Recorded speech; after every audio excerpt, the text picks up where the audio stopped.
Hello everyone. आज हम start करने जा रहे हैं गुणनखंड करने का एक नया तरीका, जिससे हम किसी भी दो घात समीकरण के ऊपर इस फार्मूले को लगा करके उसका गुणनखंड कर सकते हैं। कभी कभी ऐसा होता है कि हम देखते हैं कि दो घात समीकरण का जो गुणनखंड होता है वो आसानी से हो नहीं पाता है। उसके लिए एक फार्मूला बनाया गया जिसका नाम है श्रीधराचार्य सूत्र। ठीक, इसको हम द्विघाती सूत्र भी कहते हैं। ठीक है, तो उसी के बारे में हम थोड़ा बहुत डिस्कस करने वाले हैं। अभी हम देखेंगे कि जो द्विघाती समीकरण है वो किसके ऊपर बनाया गया है। वो ये रहा हमारा, ये दिख रहा है आपको, द्विघात समीकरण का व्यापक रूप ax² + bx + c = 0। इसी को सॉल्व करने के लिए हमारा जो द्विघाती समीकरण है बनाया गया है, इसी के बेसिस पे बनाया गया, मतलब इस तरीके के समीकरण को सॉल्व करने के लिए बनाया गया है। ठीक है, और इसी के बेसिक पे बनाया गया है ये। ठीक, तो आगे चलते हैं। मतलब द्विघाती समीकरण ax² + bx + c = 0 का गुणांक x² का जो दिखा है ये वाला x², इसका जो गुणांक है उसको एक करना है हमको। इस सूत्र को बनाने के लिए सबसे पहले गुणांक को क्या करना पड़ेगा, एक करना पड़ेगा। तो गुणांक एक करने के लिए हमको पूरे समीकरण में a से भाग देने पड़ेगा। किससे? a से भाग देना पड़ेगा।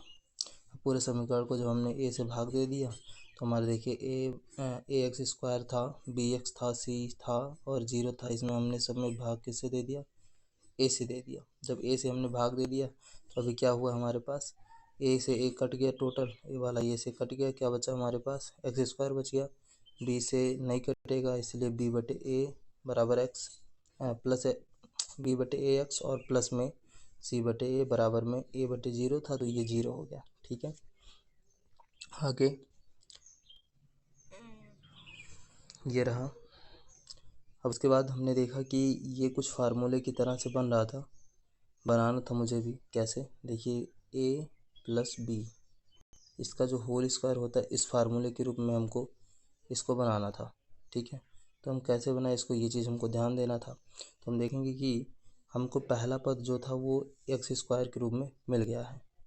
ठीक, या a² के रूप में मिल गया। इसका जो फार्मूला होता है वो क्या होता है, a² + 2ab + b², यही होता है फार्मूला।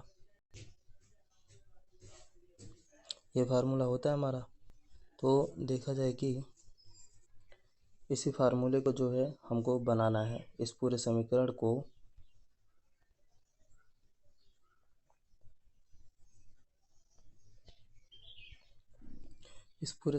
को हम उस फार्मूले का रूप देंगे।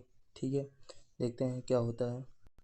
तो कैसे होता है ये, सबसे पहले हमने देखा कि जो हमारा पहला पद है वो x² का काम कर लिया है।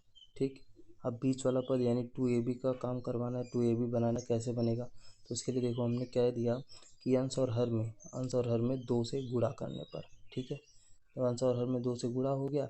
उसके बाद देखो क्या हो गया, 2b और अपान में 2a हो गया और इंटू x था, x ही रह गया, प्लस में c/a बराबर में 0 के। ठीक है, और आगे चलते हैं। हमको मिला क्या, ये जो 2 था, हमने अंश वाला जो 2 लिखा था उसको हमने थोड़ा आगे कर लिया यहाँ पे। ठीक है, और बटे जो 2a था वो 2a वैसे रह दिए और x था वैसे रहने दिए, और ये प्लस था c/a वैसे उतार के सब आगे आगे वाली लाइन पर पहुँचे। अब हमारा पहला पद बन गया a² का, दूसरा पद बन गया 2ab का। देखिए कैसे, 2 यहाँ पर है, a के स्थान पे x था तो इसलिए x हो गया। अब b के स्थान पे कितना हो गया, b/2a का काम कर दिया। अब हमको बनाना कितना है, अब हमको बनाना है b²। क्या बनाना है, b² बनाना है। तो b² बनाने के लिए हम क्या करेंगे, देखिए कैसे बनता है। तो हमने कहा कि b/2a, जो b/2a था इसी से बनाना है हमको। b/2a का होल स्क्वायर एक बार जोड़ देंगे, एक बार घटा देंगे। ठीक है, अपनी तरफ से इतना हम कर लेंगे अपनी तरफ से। तो b/2a का होल स्क्वायर एक बार जुड़ गया, एक बार घट गया, और प्लस में c/a बराबर 0 के। समीकरण वही है जितना यहाँ पे लिखा गया है, जो लिखा गया है वही यहाँ पर भी लिखा गया, परंतु इसमें यही इतना चेंजिंग हुआ है कि बी स्क्वायर का पद बनाने के लिए हमने कहा कि b/2a का होल स्क्वायर और माइनस में b/2a का होल स्क्वायर। एक बार प्लस कर लिया हमने, एक बार घटा लिया, क्योंकि जब इसमें प्लस और माइनस दोनों हो जाता है, सेम संख्या या सेम चर अचर जो भी संख्या होती है, सेम राशियाँ होती हैं, तो वो कट जाती हैं आपस में। ठीक है, अब देखा जाए कि जो हमारे पास इतना लिखा था x² प्लस में 2ab प्लस में b स्क्वायर, ये जो था ये तीनों मिल करके क्या बना दिए, तीनों मिल करके बना दिए a प्लस बी का होल स्क्वायर बना दिए। ठीक है, तो इसको हमने कर दिया a प्लस बी का होल स्क्वायर, और माइनस में जो इसके पीछे थे ये वैसे रह गए बर करके, तो हमने बी स्क्वायर कर लिया, और अपान में 2a था तो 2 का वर्ग 4 हो गया, a का वर्ग a स्क्वायर हो गया।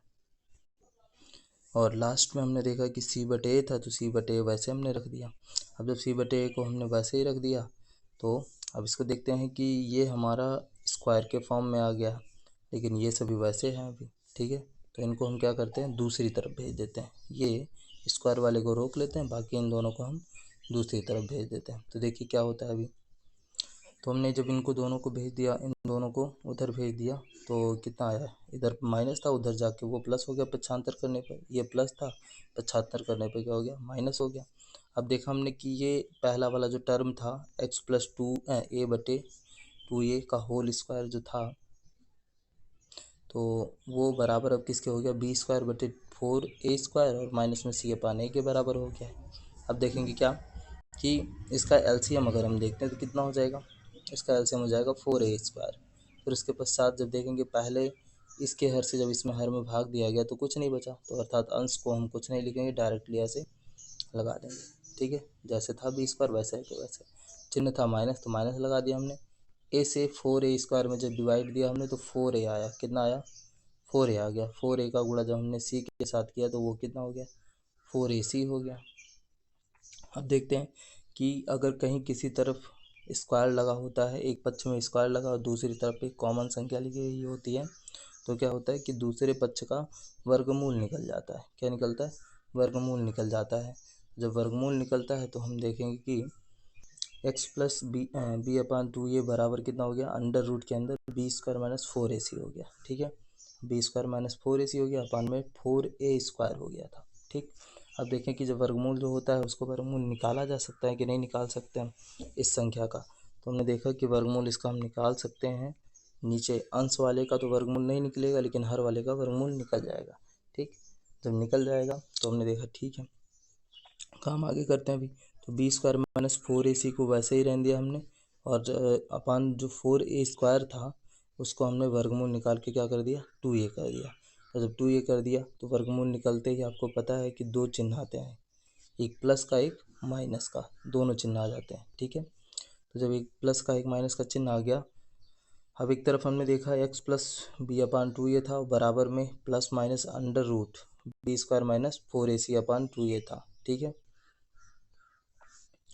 उसके बाद देखो क्या हो गया, x का मान निकालना था हमको, x जो उसका शून्यक होता है द्विघात समीकरण का, उसी की वैल्यू हमको पता करनी थी। तो हमने देखा अभी x अकेला हो गया, तो हम b/2a को पक्षांतर कर लिए दूसरी तरफ। जब पक्षांतर कर दिए तो इधर प्लस था, उधर जाके क्या हो जाएगा, -b/2a हो जाएगा। और पहले से क्या था, प्लस माइनस, और अंडर रूट के अंदर b² - 4ac/2a के था पहले से। तो हमने देखा x का जो मान है वो x ही रह जाएगा। x का मान जो है कितना आएगा अभी देखेंगे, दोनों का ही हर जो है समान है, देखो 2a दोनों का हर समान था, इसलिए हमने उसको एक जगह लिख दिया। माइनस भी था, माइनस भी हो गया, प्लस माइनस था, प्लस माइनस हो गया, और ये b² - 4ac। आप सबको पता है कि जब कभी भी मतलब हर समान होते हैं किसी भिन्न के, तो उसके जो अंश होते हैं आपस में जुड़ या घट जाते हैं। ठीक है, ये था, और ये जो लास्ट में बन के आया है ये क्या हो गया, हमारा एक द्विघाती समीकरण हो गया। क्या हो गया, सॉरी, द्विघाती सूत्र हो गया, जिसको हम बोलते हैं पंडित श्रीधराचार्य का सूत्र। ठीक है, और जब इसके वैल्यू को निकालेंगे तो एक बार हम प्लस करके, ये जो लास्ट में दिख रहा है ये हमको बीच में चिन्ह दिख रहा है, जब वैल्यू निकालेंगे सारा वैल्यू a और b और c का मान रख करके इसको पूरा सॉल्व करते जाएंगे, तो बीच में जो चिन्ह प्लस और माइनस का दोनों दिख रहा है, तो एक x का मान जब निकालेंगे तो पहले प्लस के साथ निकालेंगे, और दूसरा जब x का मान निकालेंगे तो माइनस के साथ निकालेंगे। आराम से आपका आंसर एक बार में ही फार्मूले पे रखने से आ जाएगा। ठीक है, ओके, थैंक यू।